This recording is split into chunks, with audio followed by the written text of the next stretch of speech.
My name's Mike. I'm 37, and my wife, Jessica, is 34. We've been married for 12 years, and until recently, I thought we had a pretty solid life together. We've got one daughter, Emma, who's 8, and she's the light of my life. Jessica and I met in college. She was the fiery, outgoing one, always the center of attention at parties, while I was the quiet guy in the corner who somehow caught her eye. We clicked immediately. She made me feel alive, like I was part of something bigger than myself. Fast forward to now, and we've built what most people would call the dream life. A nice house in the suburbs, 2 cars, family vacations every summer. It all looked perfect from the outside.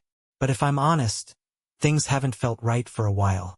Started small like it always does. Jessica became distant, her temper shorter than usual. She'd snap at me over the dumbest things, like forgetting to take the trash out or leaving my shoes by the door.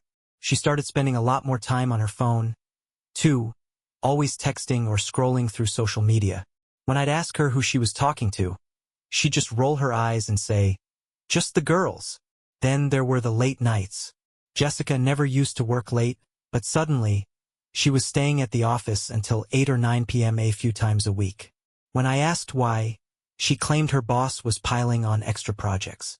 "You wouldn't understand, Mike," she'd say with this exasperated tone, like I was too dumb to get it. I tried to brush it off.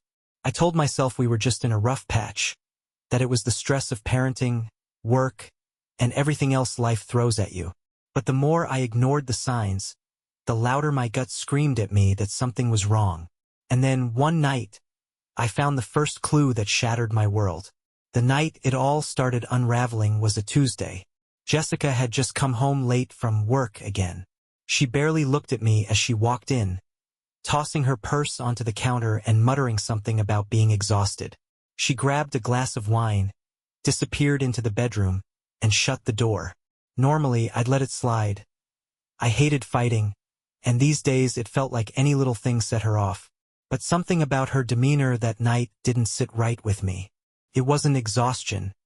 It was something else. Later, when she fell asleep, I noticed her phone lying on the nightstand. Jessica was a light sleeper, and she usually kept her phone close to her, almost like she was guarding it. But tonight, she was dead to the world, and for once, I had a chance to confirm what my gut had been screaming at me. I hesitated. I've always prided myself on trusting her, on being the kind of husband who respected her privacy. But trust goes both ways, and lately, Jessica hadn't been giving me much reason to believe in her. So I picked up the phone.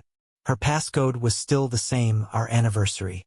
I felt a pang of guilt as the screen unlocked, but it quickly disappeared when I saw what was waiting for me. There was a thread of messages from a name I didn't recognize. Ryan's speech balloon. My stomach dropped. I opened the thread, and it was like getting hit by a freight train. "Ryan, can't wait to see you tomorrow. Last night was incredible. Face blowing a kiss. Jessica. Me too. I can still feel you on my skin. You're amazing." The messages went on, and the deeper I scrolled, the worse it got. Flirty banter turned into outright confessions of love. There were photos, too, her in the dress I'd complimented her on last month, smiling at someone else. A selfie of them together in what looked like a hotel room, her head resting on his chest. My hands shook so badly I almost dropped the phone. My heart was pounding, my chest tight. Felt like the air had been sucked out of the room. I kept scrolling, desperate for answers.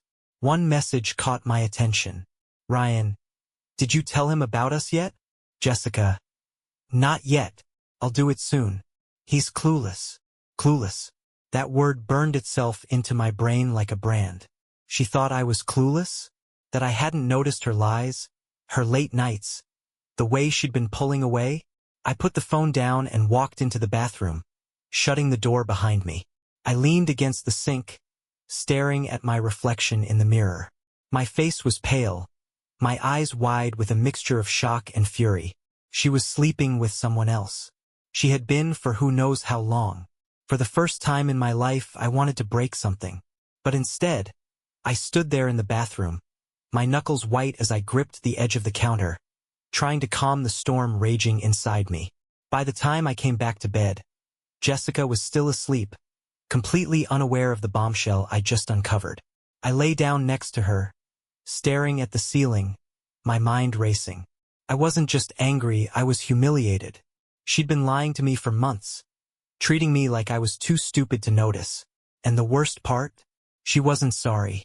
Those texts made it clear she didn't regret a thing. I didn't know what I was going to do yet, but one thing was certain. I wasn't going to let her get away with this. The next morning, I felt like I was walking on a knife's edge. Jessica acted like nothing had happened, like she wasn't sneaking around behind my back with some guy named Ryan. She kissed Emma on the forehead, grabbed her coffee, and left for work with a breezy, "See you tonight." I didn't respond. My silence didn't faze her. If anything, it confirmed how little she thought of me. I spent the rest of the day replaying the texts in my head, building up my anger until I couldn't take it anymore. By the time Jessica walked through the door that evening, I was ready. She barely had time to put her keys down before I hit her with it. "Who's Ryan?" I asked, my voice cold and steady. Her body stiffened, but she didn't turn around. "What are you talking about?" she asked, her tone defensive. "Don't play dumb, Jessica," I said, stepping closer. "I saw the texts, the photos, everything. So, why don't you tell me who Ryan is? Or should I call him myself?" Her head whipped around, her eyes wide with panic. "You went through my phone?" she snapped, trying to redirect the conversation. "How dare you invade my privacy like that?" I laughed bitterly.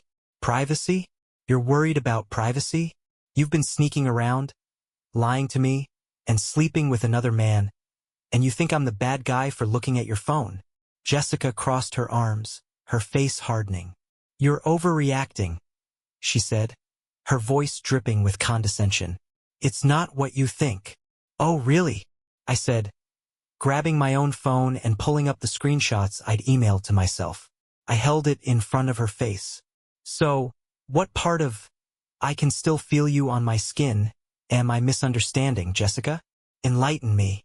Her face went pale as she stared at the evidence, but she quickly recovered, rolling her eyes. "You're being dramatic, Mike," she said, her tone sharp. "It's not like I was planning to leave you or anything. It was just a distraction." "A distraction?" I repeated, my voice rising. "You blew up our marriage for a distraction? Are you hearing yourself right now?" She threw her hands up in frustration. "What do you want me to say, Mike? That I'm sorry? Fine. I'm sorry. But you're not exactly innocent here either. You've been checked out for years. Always working, always tired, never paying attention to me. What was I supposed to do? Just sit around and wait for you to remember I exist?" Her words hit me like a slap. Was I perfect? No. But that didn't justify what she'd done. "Don't you dare put this on me," I said, my voice shaking with anger. "If you were unhappy, you could have talked to me, worked on fixing things. But instead, you decided to crawl into bed with someone else and treat me like a fool." Jessica rolled her eyes again, her mask of indifference slipping into something more venomous. "You're such a martyr, Mike," she snapped, "always playing the victim. Maybe if you were half as exciting as Ryan, I wouldn't have needed to look elsewhere. That was it, the final straw." "Get out," I said, my voice low but firm. "What?" she said, her defiance faltering. "You heard me," I said, pointing toward the door. "Pack a bag and go. Go stay with Ryan if he's so exciting. You don't get to come home to me and Emma after what you've done." Her face twisted with anger, but she didn't argue. Instead, she stormed upstairs, slamming the door behind her. I heard her throwing clothes into a bag, her movements frantic and angry. When she came back down, she paused in the doorway, glaring at me. "You'll regret this, Mike," she spat before slamming the door behind her. I stood there in the silence, my hands trembling, my chest heaving.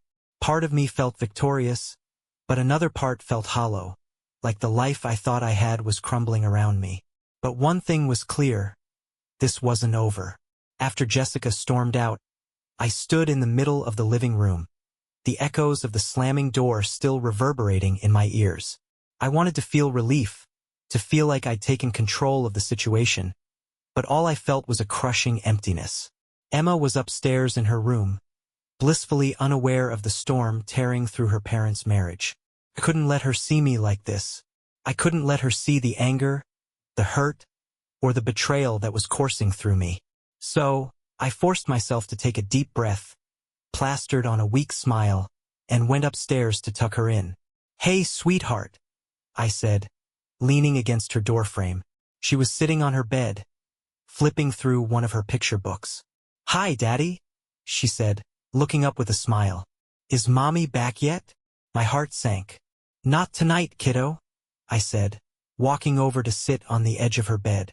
"Mommy's staying with a friend for a little while, but she loves you very much. Okay?" Emma nodded, her eyes big and curious. She didn't press for details, thank God, and after a few more minutes of bedtime stories, she was fast asleep. Once she was out, the weight of everything came crashing down. I sat in the living room, staring at the empty wine glass Jessica had left on the coffee table the night before. Memories of her betrayal kept replaying in my mind. The texts, the photos, her dismissive attitude. How could she do this? How could the woman I'd built my life with, the woman I'd loved unconditionally, turn into someone I didn't even recognize? The worst part was that her excuses wouldn't stop rattling around in my head. Had I been too distant? Had I taken her for granted?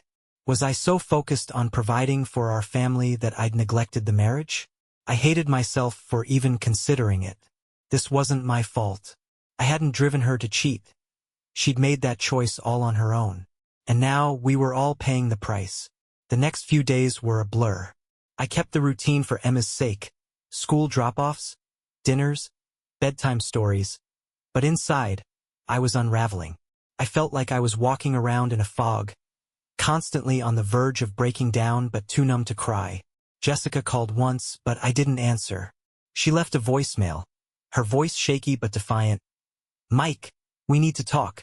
You can't just throw me out like this. I'm still Emma's mother, and I deserve to see her. Call me back." I didn't call her back. Couldn't. Every time I thought about her, it felt like a knife twisting in my chest. Instead, I threw myself into gathering my thoughts and planning my next steps. I made an appointment with a lawyer to discuss custody and the divorce process. I called my parents and my best friend, Kyle, and told them everything. They were shocked but supportive, assuring me I wasn't alone in this. But no matter how much support I had, the nights were the hardest. Lying in bed, staring at the ceiling, I couldn't stop the flood of emotions. Anger, sadness, humiliation, and a deep, gnawing loneliness. I didn't know what the future would look like yet, but one thing was certain. I wasn't going to let Jessica walk away from this unscathed. By the time the fog of anger and sadness started to lift, something else took its place. Clarity. Jessica had lied to me, betrayed me, and then tried to justify it with some half-assed excuses. She thought she could just waltz back into our lives after her fling and pretend nothing had happened. She was wrong. I wasn't the type to let things slide, especially not something as devastating as this. If Jessica wanted to tear our family apart, I'd make sure she felt every consequence of her actions. My plan started with gathering evidence. The texts and photos I'd found on her phone were already in my possession, but I wanted more. I went through our joint bank statements and found charges she hadn't bothered to hide. Fancy dinners at places I'd never been, hotel bookings on nights she claimed to be working late, and even a spa day she'd apparently treated herself to with Ryan's help. It was all there, a financial trail of betrayal. The next step was more delicate, finding out about Ryan. I didn't know much about him beyond his first name and the fact that he was Jessica's affair partner. But thanks to social media and some creative sleuthing, it didn't take long to find him. His Instagram was private, but his Facebook wasn't, and it painted a very different picture from the one Jessica had likely sold him. Ryan wasn't just some random guy. He was married. Seeing that little detail filled me with a savage sense of satisfaction. Jessica thought she was so clever, sneaking around with someone she probably saw as a better version of me. But Ryan had just as much to lose as she did. I wasn't about to keep that little nugget to myself. With a few more clicks, I found his wife, Melissa. She was exactly the kind of person Jessica would hate. Put together, professional, and glowing with that perfect family energy in every photo. I felt a twinge of guilt for what I was about to do, but it didn't last long. Melissa deserved to know the truth about her husband, just like I deserved to know the truth about my wife. I sent Melissa a message that night. I kept it short and to the point, attaching screenshots of Ryan's texts with Jessica and a note that read, Melissa. I'm sorry to bring this to you, but I thought you should know what's been going on. My wife, Jessica, has been having an affair with Ryan. I've attached proof.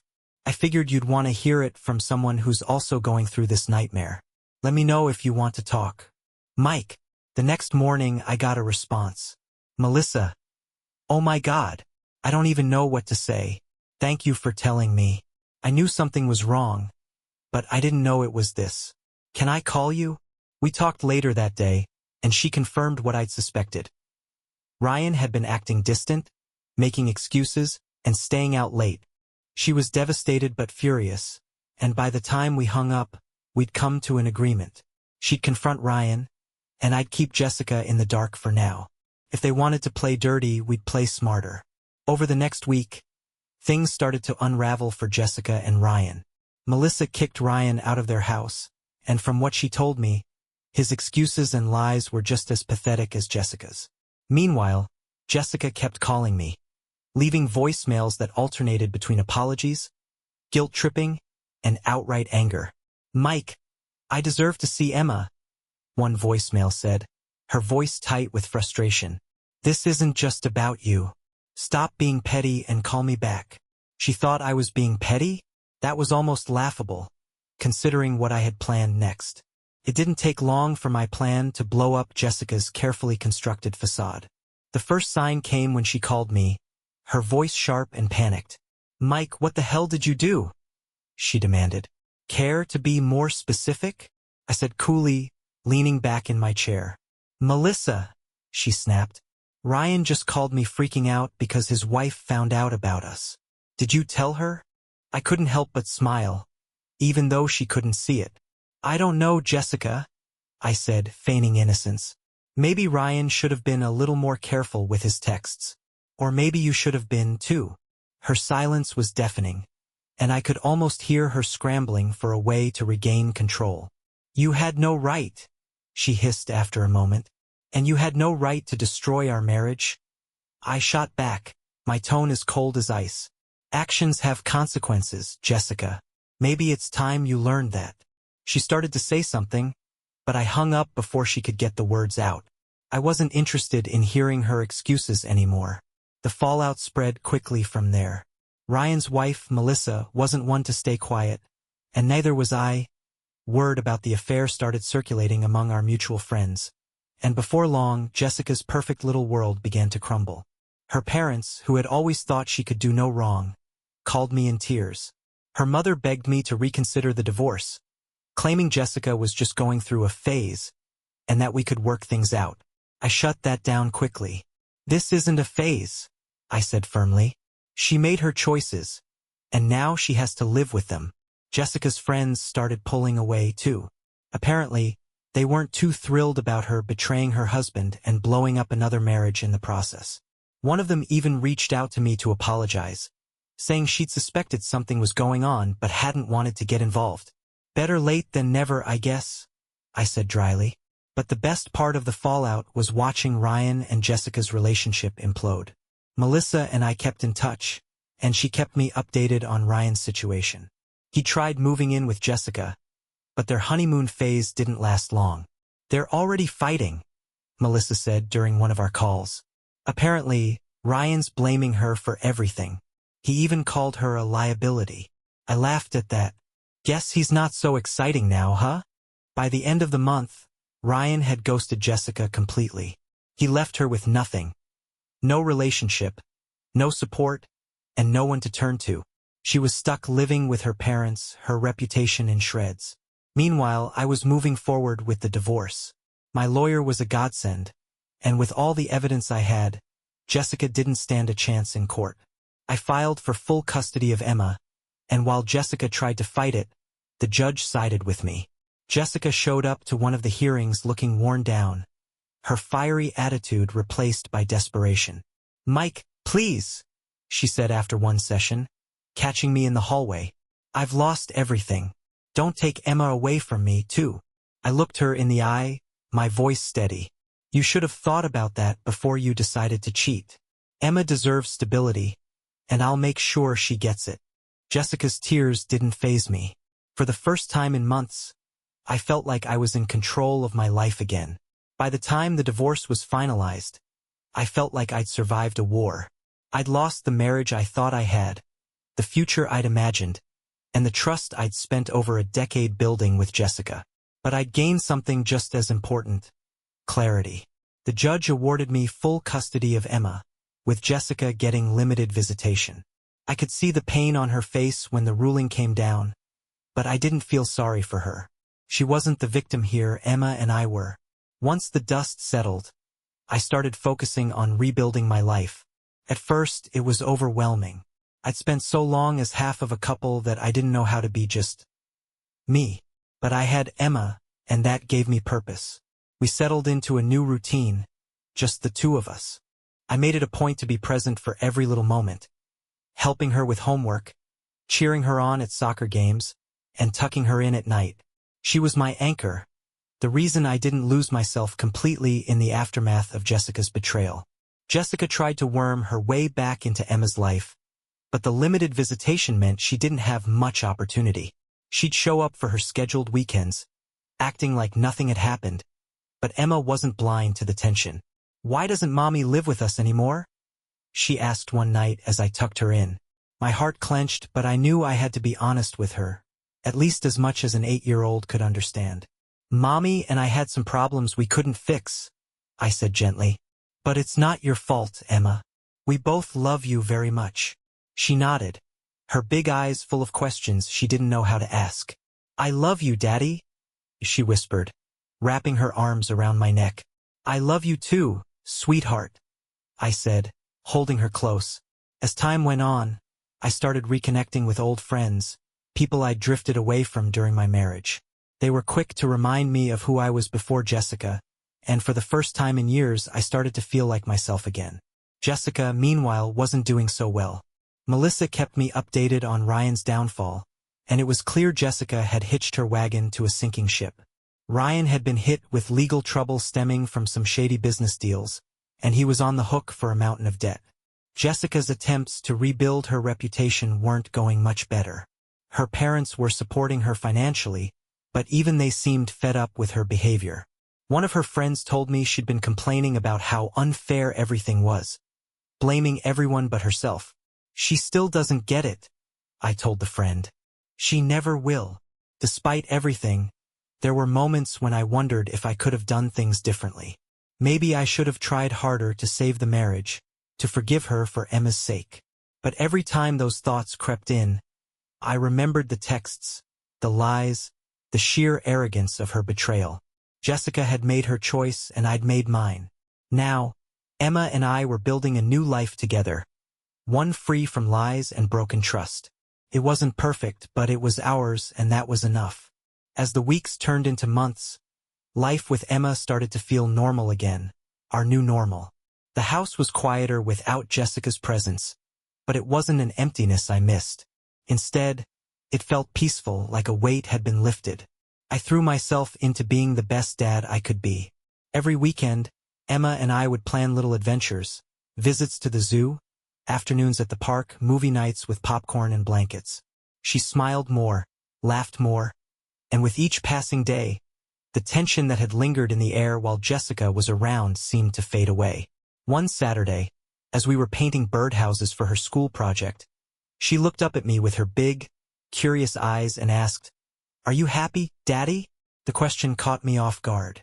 "Why do you ask, sweetheart?" She shrugged, dipping her paintbrush into a bright blue. "You smile more now. You laugh more too."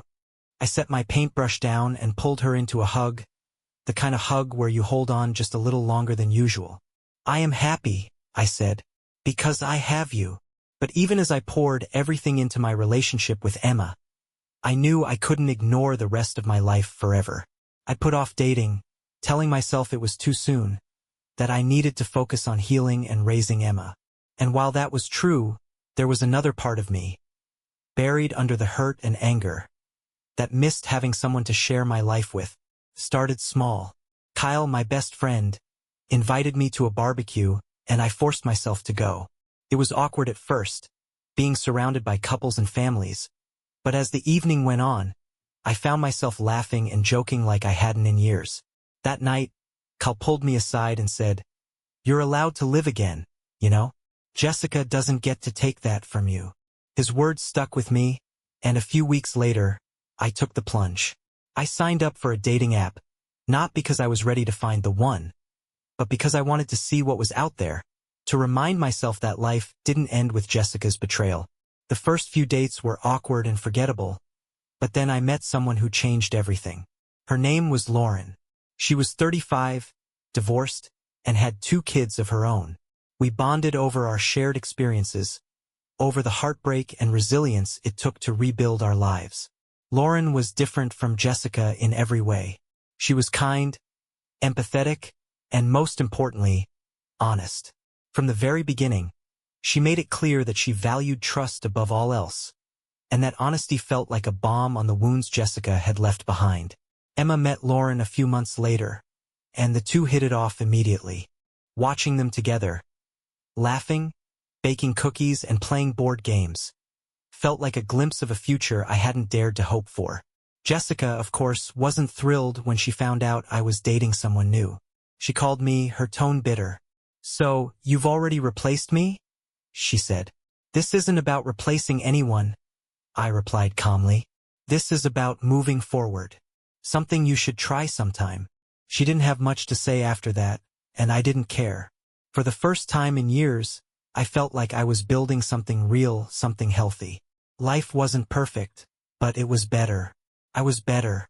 Just when I thought I'd closed the chapter on Jessica for good, she came back swinging.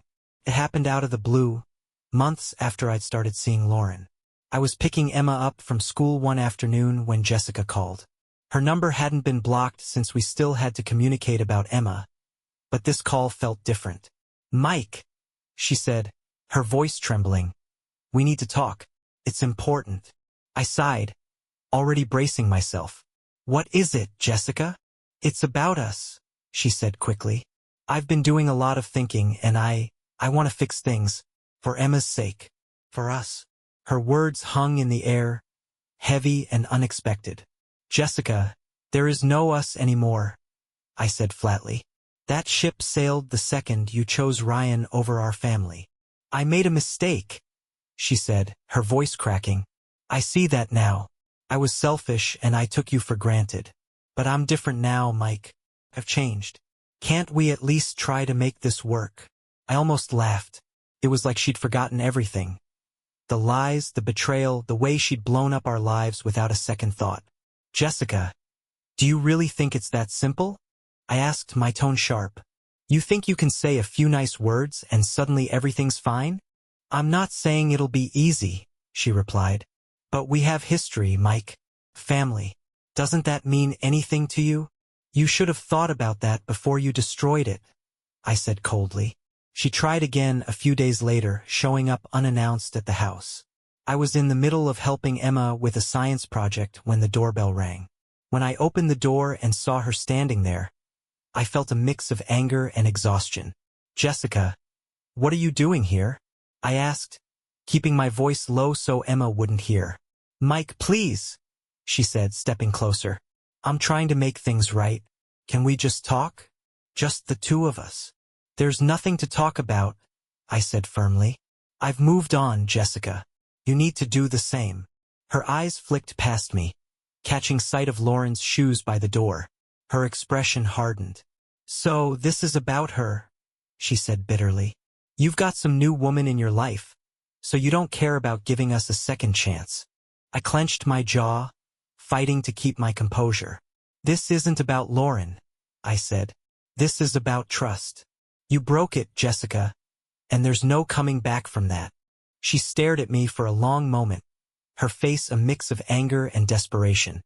Finally, she let out a bitter laugh. "You'll regret this," she said before turning and walking away.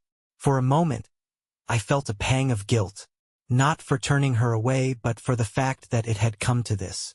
I didn't hate Jessica, not anymore, but I couldn't forgive her either, not in the way she wanted.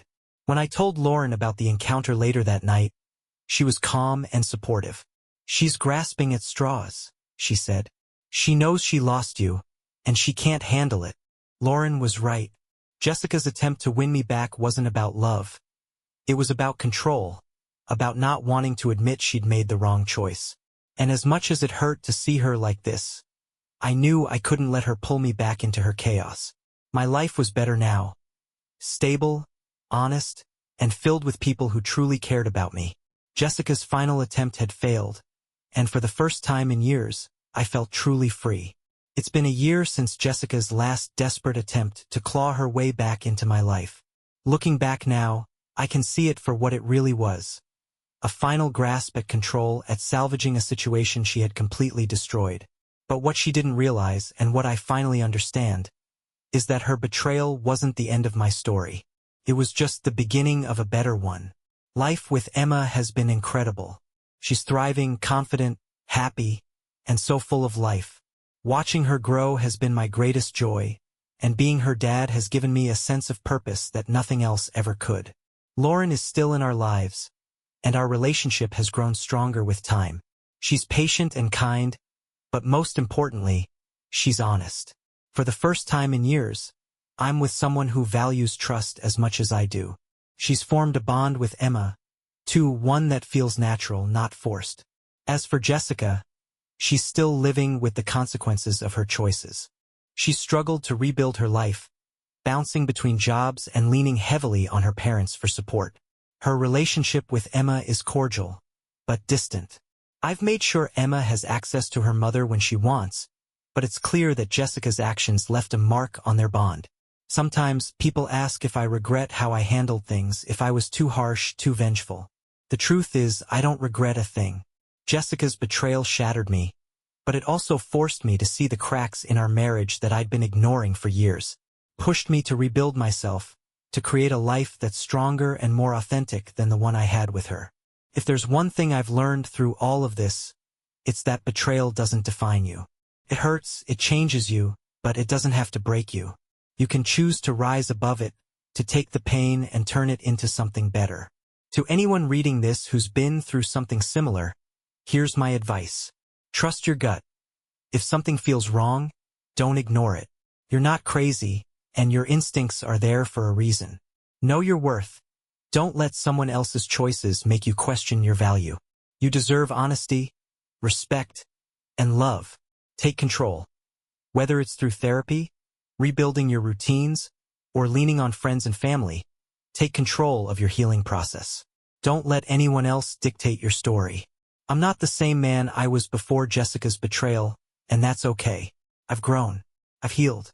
And most importantly, I've learned that life doesn't end when someone betrays you. It begins again. Thank you for staying with me. This crazy journey is finally over and I'm ready for what's next. Subscribe to the channel so you don't miss any more interesting stories. And leave a comment with what you would do in this situation. See you in the next videos.